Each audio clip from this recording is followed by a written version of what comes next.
All right, so I wanted to provide a quick campaign debrief. So at the end of the last turn, I forgot to draw my post mission card, and all it is something that will help with my dogfight cards, so we can set that aside. I ended up with 8 aircraft, 7 at Morisovsky, and 1 with the wounded pilot in the Cauldron. We'd only had 3 aircraft shot down throughout the campaign. I gotta say, I haven't played in a while, and I really had a good time with this campaign. Another thing is I really enjoyed playing the hard copy of the game versus Vassal. Something about just holding the counters and rolling the dice was a lot of fun.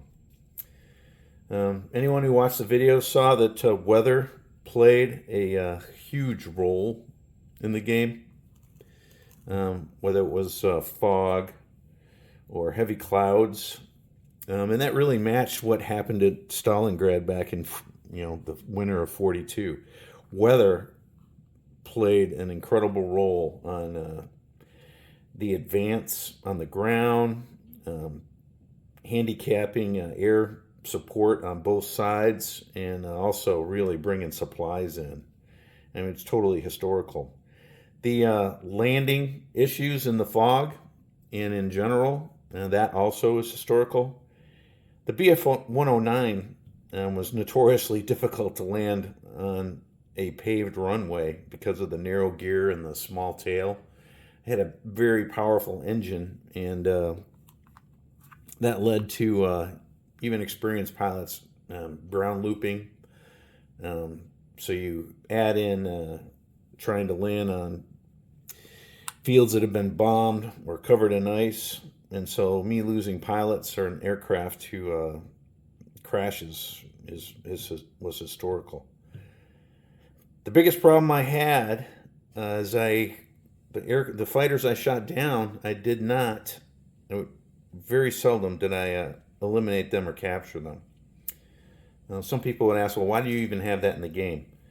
This area is huge, and the front lines were very sparsely maintained on this area and in these areas. So if people were able to successfully bail out, they came across partisans, friendly or unfriendly, and it was a die roll, really, to see if guys made it back or not.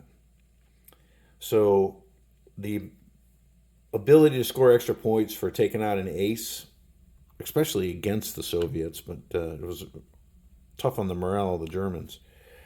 So if I could have rolled better there, I would have scored better. Supply missions into the Cauldron. From playing the game, I've discovered that they either go wonderful and you score a lot of points, or that they go horribly wrong and you go into the hole. You lose a lot of things. It's great or it's a disaster. The game never plays the same way twice. It between the random die rolls, the different pilots, the weather, as you saw, the event cards, the post mission cards, the dogfight cards, it leads to a different game or a different mission every time, a different campaign every time. You could fly the same mission 5 times in a row and have totally different results. One thing I wish I had done that I didn't is I wish I had tracked my pilots. It's a lot more fun to play when you give your guys names. This is a previous game that I had playing out of Potomnik, and I tracked their victories, I tracked their missions, and you grow attached to your guys. And the same thing on the back. You can track each day and the what the mission was and how you scored and how you spent your mission points. This will be downloadable for the game, so that you don't have to worry about using it up. And one thing I am considering is adding counters for the player.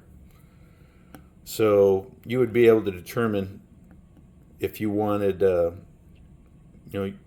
whatever your experience level was, and then they would be designated by green outlines instead of red outlines for named aces.